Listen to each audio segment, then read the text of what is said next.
Hi guys, welcome to டிசம் vlogs. இப்போ நம்ம குக்கரில் சூப்பரான சிக்கன் பிரியாணி எப்படி பண்ணுறதுன்றதை பார்க்கலாம் வாங்க. இது வந்து நான் ஆல்ரெடி வாஷ் பண்ணி வச்சுருக்கேன் சிக்கன். இதை நான் 3-2 டைம் நல்லா வாஷ் பண்ணி வச்சுருக்கேன். இப்போ ஏன்டா எடுத்து வச்சுருக்கேன்னா தனியாக சுடு தண்ணியில் போட்டு வாஷ் பண்ண போகிறேன். இதில் இப்போ நான் சுடு தண்ணி ஊற்றி தேவையான அளவு மஞ்சள்தூள் நீங்கள் எந்த அளவுக்கு வேணுனாலும் போட்டுக்கலாம். கொஞ்சமாக போட்டுக்கலாம், அதிகமாக போட்டுக்கலாம். அதிகமாக போட்டால் மஞ்சள்தூள் ஸ்மெல் வரும். நம்ம அதனால் தேவையான அளவு கொஞ்சமாக போட்டுக்கலாம். கொஞ்சமாக போட்டு நல்லா வாஷ் பண்ணிவிட்டு வேறு ஒரு பாத்திரத்தில் நம்ம ட்ரான்ஸ்ஃபர் பண்ணி வச்சுக்கலாம்.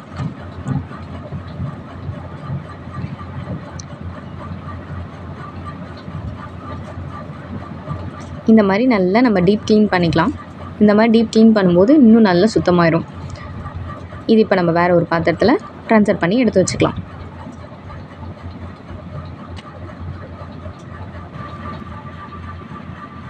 தண்ணிலாம் எதுவுமே சிக்கனில் இழுக்காத அளவுக்கு நல்லா பிழிஞ்சு விட்டு நம்ம வந்து அதை எடுத்து வச்சுக்கலாம்.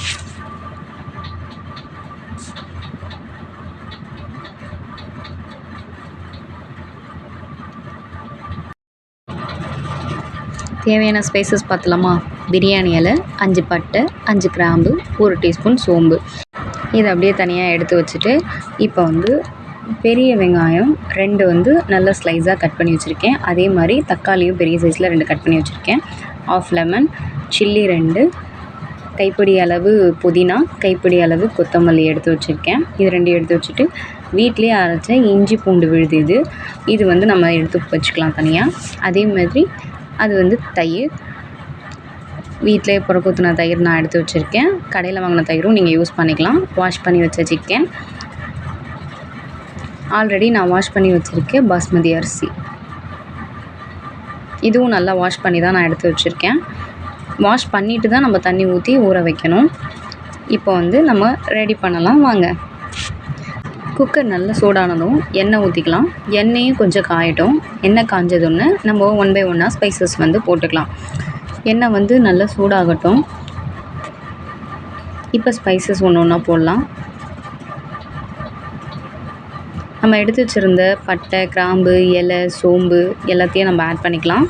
அதை நல்லா ஒரு கிண்டிட்டு இதன் பிறகு வந்து நம்ம வந்து பச்சை மிளகா, ஆனியன் அதெல்லாம் போட்டு நல்லா வதக்கி விட்டுக்கலாம்.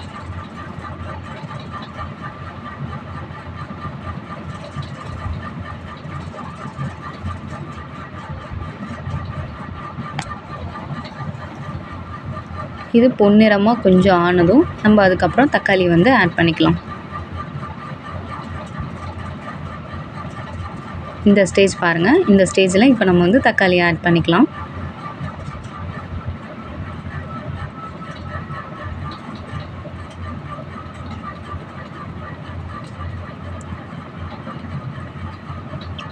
தக்காளியும் போட்டுட்டு நம்ம வந்து அதை மீண்டும் கிண்டிக்கலாம்.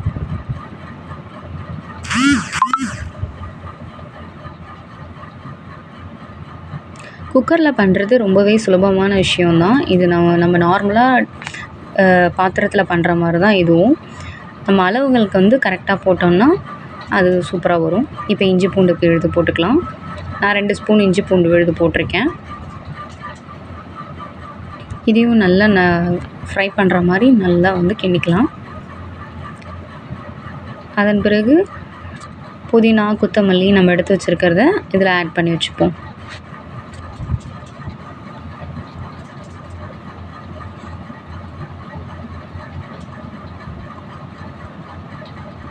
ஆட் பண்ண பிறகு இதில் நம்ம 3 ஸ்பூன் வந்து நான் வந்து தயிர் ஆட் பண்ணிக்கிறேன். இது வந்து புளிப்புக்காக தான். நம்ம வந்து தேவைக்கு ஏற்ப மாதிரி போட்டுக்கலாம். நான் 3 ஸ்பூன் போடுறேன். நான் 1/2 kg சிக்கன் எடுத்திருக்கேன். அதனால் 1/2 kg வந்து ரைஸ் எடுத்து வச்சுருக்கேன். இதன் பிறகு நம்ம கொதித்த பின்ன லெமனும் ஆட் பண்ணிக்கலாம். இப்போ வந்து சால்ட்டு போட்டு வதக்கி விட்டுக்கலாம். அதுக்கப்புறம் தேவையான மசாலாஸ் வந்து நம்ம ஆட் பண்ணிக்கிறோம்.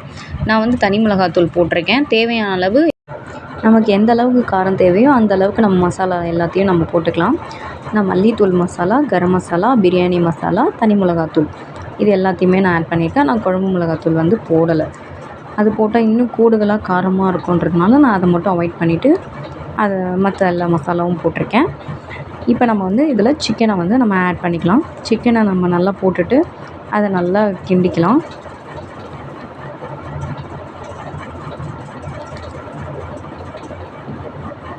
நல்லா இந்த மாதிரி நம்ம எல்லா மசாலாவும் சிக்கனில் பண்ணுற மாதிரி நல்லா கிண்டி விட்டால் இந்த மாதிரி கொதி வரும். இந்த கொதி நிலையில் நம்ம தேவையான அளவு தண்ணி ஊற்றிக்கலாம். தண்ணி ஊற்றி நல்லா கொதி வரணும். இந்த மாதிரி கொதி நிலையில் லெமன் நம்ம வந்து பிழிஞ்சு விட்டுக்கலாம். நம்ம எடுத்து வச்ச லெமனை நல்லா பிழிஞ்சு விட்டுட்டு அதன் பிறகு வந்து நம்ம அரிசியை வந்து இதில் போட்டுக்கலாம். இப்போ குக்கரில் நம்ம அரிசியை போட்டுக்கலாம். நம்ம அரிசி போட்டுட்டு குக்கர் 2 விசில் விட்டு எடுத்தால் குக்கரில் சூப்பரான குக்கர் பிரியாணி ரெடி ஆகிடும். இப்போ நம்ம நல்லா அரிசி போட்டுட்டு குக்கர் மூடி போட்டு 2 விசில் விட்டு இப்போ நம்ம எடுத்துக்க போகிறோம்.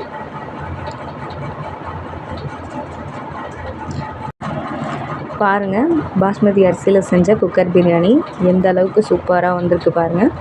குழையாமலும் அடிப்பிடிக்காமலும் நல்ல சூப்பராக வந்திருக்கு. நல்ல உதிரி உதிரியாக இருக்குது. அதே மாதிரி சிக்கனும் நல்லா வெந்திருக்கு, சாஃப்டாக குக் ஆகிருக்கு. தண்ணி அளவு நமக்கு ரொம்ப முக்கியம். நம்ம கரெக்டாக வச்சா குழையாமலும் அடிப்பிடிக்காமலும் இந்த மாதிரி சூப்பரான பிரியாணி வரும் நமக்கு. இப்போ நம்ம வந்து தம் போட்டு எடுத்துக்கலாம். நம்ம தம் போட்டு வேணுன்றவங்க தம் போட்டுக்கலாம், இல்லைன்னா நெய் விட்டு கூட நம்ம அப்படியே அதை கிளறி சாப்பிட்டுக்கலாம். பிரியாணி ரெடி ஆயிடுச்சு. இதுக்கப்புறம் நம்ம தம் போட்டு சர்வ் பண்ணிக்கலாம். அடுத்த ஒரு வீடியோவில் பார்க்கலாம். டாடா.